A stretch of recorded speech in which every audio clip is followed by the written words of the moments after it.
Adjunct Professor Moran, Macroeconomics 111. In this session, we're going to review some basic banking transactions to explore how making loans creates money and paying off loans destroys money, and how the reserve ratio, a tool of monetary policy, can be used to adjust the change in the money supply. So we're going to assume a reserve ratio of 20%, an amount of deposits made by customers in checking accounts that have to be kept on deposit and cannot be loaned out.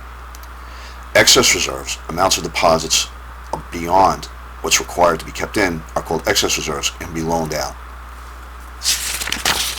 We're going to use T accounts to do this, and these are basically T accounts: cash, checkable deposits, owner's equity. So hopefully you recognize this as the accounting equation. Everything a business owns, assets,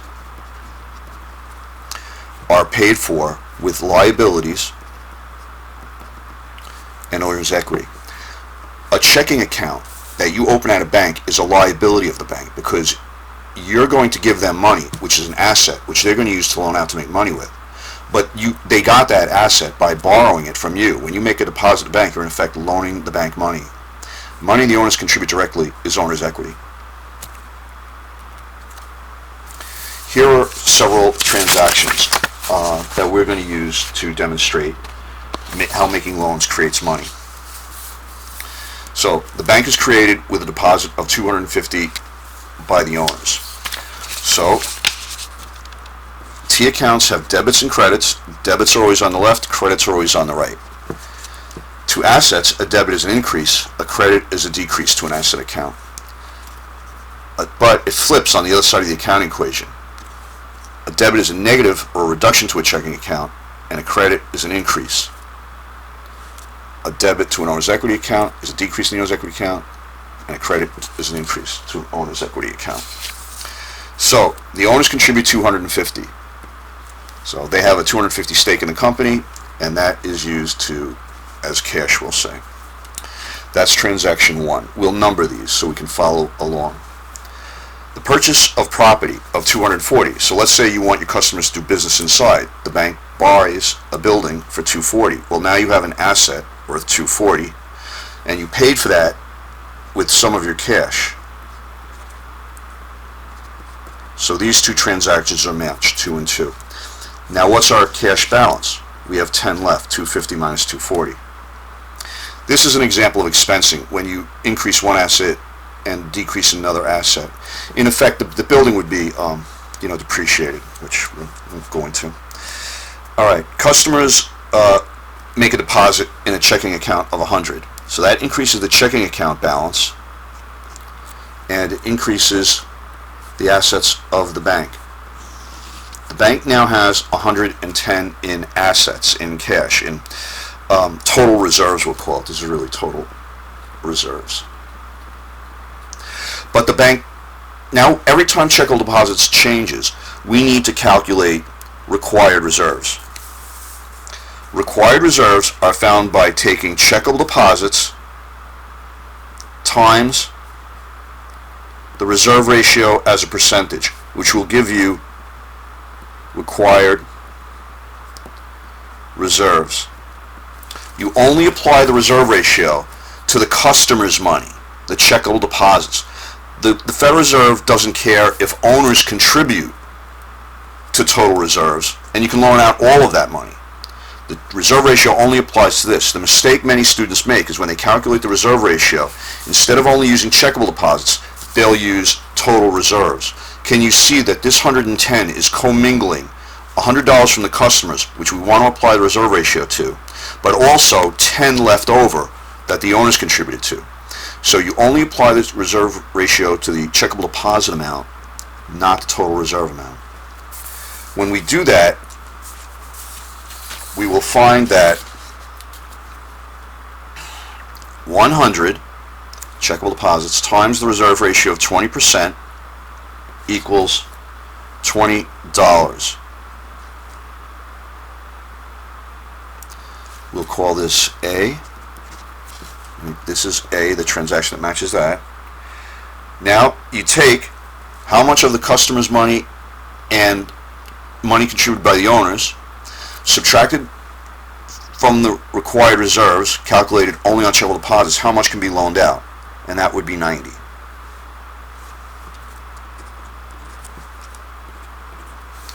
Calculation of excess reserves by subtracting required reserves, calculated on the reserve ratio applied to checkable deposits, subtracted from total reserves. That one's complete. Transaction 4, the bank calculates its required reserves, which we did. That was 100 times 20% equals 20. So the bank can loan out 80 of the customer's money from this 100 and 10 that's left over from the owner's contribution. A customer writes a check for $50 to a check at a different to someone who has an account at a different bank. Okay, so this will be transaction 5.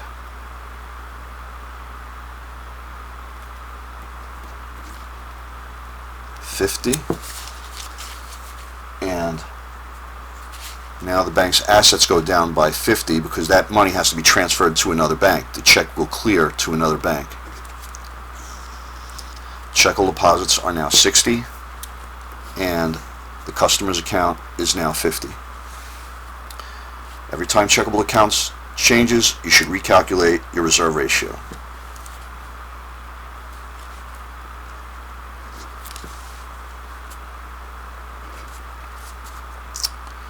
$50 checkable deposits times the reserve ratio of 20% equals $10. 60 total reserves minus required reserves means that there is 50 that can be loaned out.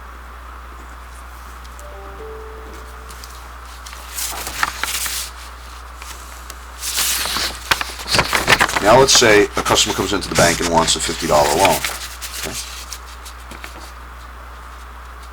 Okay, here's the loan. Your checking account goes up, and there's a special account. Oh, I was not showing you this. There's a special account called a loan. Our debits equal our credits. Transaction 6. Transaction 6.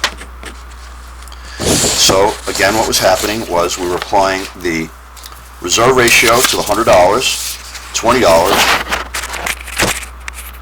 Total reserves were 110. 110 minus the 20 is 90. Excess reserves. Somebody wrote a check. Cash balance fell to 50. Take 50 away from 110. The bank has total reserves of 60. Find the required reserves on the balance of 50. Checkable deposits 50 times 20 is 10. Total reserves of 60 minus 10 is excess reserves of 50. So let's say a customer comes in and in fact borrows the 50. There's 50 credit and 50 debit. Debits and credits are equal. The bank is now said to be take a loan of 50.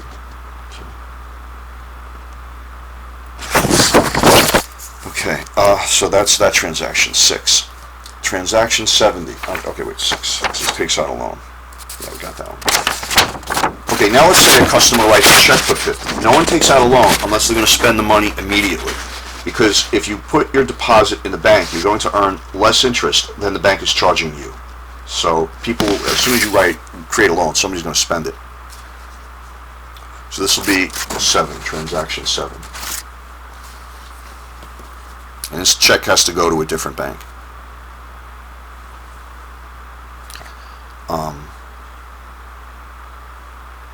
$50 and $50 gives us now $100 checkable deposits.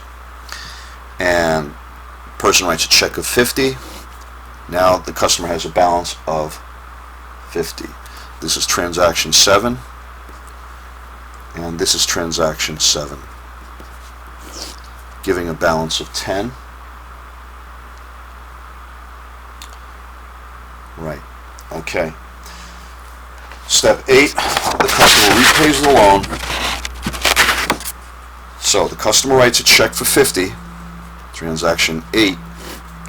Customer has no money in the account, and the loan is now paid off. Transaction 8. Now, to summarize, what we want to do is we want to see how creating loans increased the money supply. So we'll do that here. So this is the transaction. This is cash. This is checkable deposits. Cash versus checkable deposits is M1, the money supply. A person's walking around town with cash. There's $100 in money supply. He walks into the bank and deposits the cash in a checking account, a checkable deposit. Well, money held by financial institutions does not count as money because it's not available to be spent. But his checkable deposits goes up, so the money supply is still 100. Cash held by the government and large financial institutions does not count as M. It would be wrong to count the money held by the bank as M because you would have a money supply of 200 here, but that's not true. The checkable deposits is replacing the cash, which is no longer available to be spent because it's held by a financial institution. Checkable deposits are still part of M1, so you're swapping an M for an M. Okay, the bank loans out the money. They can loan out $50. That's an electronic transaction made by the bank in which the government has no role. But that checkable deposit is counted in M1 and the money supply rises to 150. Later, the customer pays off the loan. Okay, checkable deposits goes down by 50. The money supply returns to 100. From this, we can conclude that creating loans increases the money supply and paying off loans decreases the money supply. So the government can increase the money supply by encouraging more loans to be made, perhaps by reducing the reserve requirement. If the reserve requirement is 20, then every $20 of every $100 deposit has to be kept on deposit. But if the government lowers the reserve ratio to 10%, then the required reserves become only 10 instead of 20, and 90 instead of 80 can be loaned out. That's one of the tools of monetary policy we'll begin discussing in our next session.